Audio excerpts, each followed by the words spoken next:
పులివెందులలో ఇటీవల జరుగుతున్న సంఘటనలు చూస్తుంటే తన తండ్రి వైఎస్ వివేకానందరెడ్డి హత్య గుర్తుకొస్తుందన్నారు సునీత.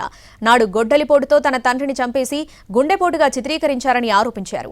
నాడు టీడీపీ నేతలే వివేకాను హత్య చేశారని ఓ లెటర్ రాసి సంతకం చేయమని అవినాష్ రెడ్డి అనుచరులు సంతకం పెట్టమంటే తాను పెట్టలేదన్నారు.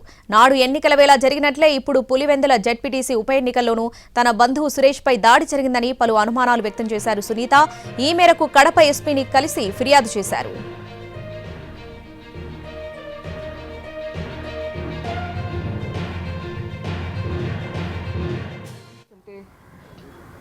6 సంవత్సరాల క్రితం నాన్నగారు వైఎస్ వివేకానందరెడ్డి గారిని హత్య చేసినప్పుడు జరిగిన సన్నివేశాలు మళ్ళీ నా ముందుకి కనిపిస్తున్నాయి.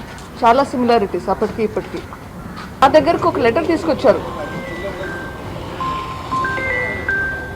ఈ హత్య ఆదినారాయణ రెడ్డి, సతీష్ రెడ్డి, బీటెక్ రవి చేయించారు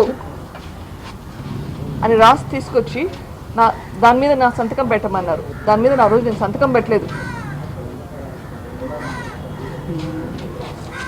ఈరోజు నిన్న వీడియోలో అదే సతీష్ రెడ్డి గారు, అవినాష్ రెడ్డి గారు చూశాను.